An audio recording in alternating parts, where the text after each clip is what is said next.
Ganun, bow.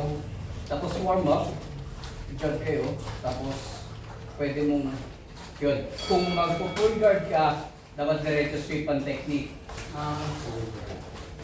Kung mag-guard full kayo, diretso sweep ka agad technique. Kung magta-take down kayo, ang partner nun lagi passing. Okay. Oo, sa kabila naman.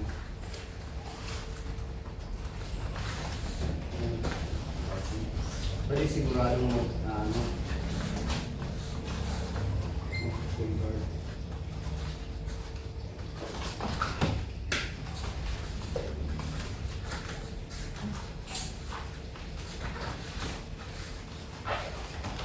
Ano nga siya sa bukas?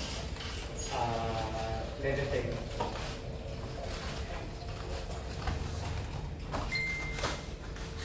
Remember ang batong tuloy.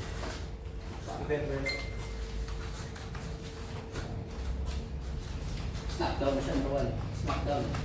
Snap down mo Tayo na siya. lang natin na dito lang malapit. Tignan mo, nakatungo siya, i-snap down mo na siya para mag-turtle siya, Marwan.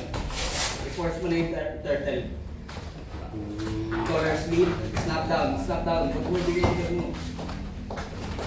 Ayun, nakatungo na siya, snap down mo na lang yan para mag-turtle siya. Yun natin. Yung other collar, same side collar. Para control mo yung buong katawan. Yung kabilang collar. Okay, right arm. Yung right arm mo sa same side. Sa kabila, yung isa, yung sa collar. Yan.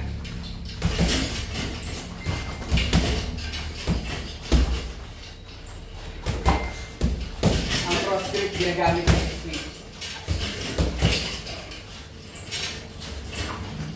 Yan, same side grip.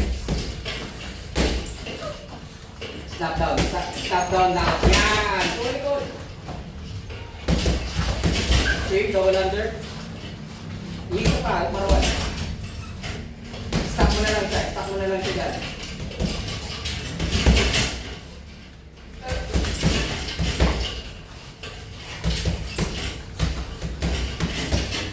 Push mo yung hips. Marwan, push ka sa hips. Binibigyan mo lang siya ng armbar dyan, Marwan.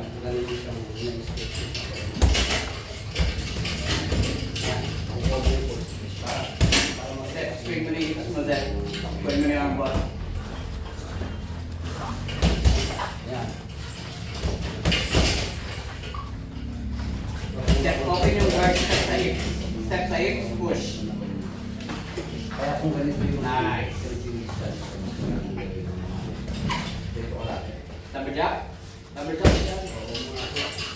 Kasi pagka malapit yan, pwede naman straight.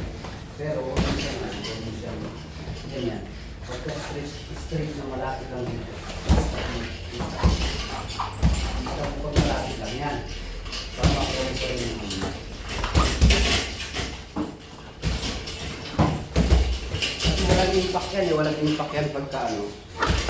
Pagka sobrang lapit, tapos ganyan yun. Walang impact. Makukuha mo yung impact ng malapit. Stop mo.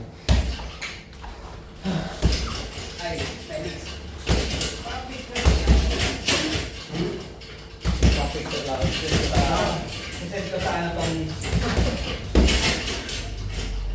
Ano, sa pinila sa tela. Gusto mong ilaw? Hindi, okay.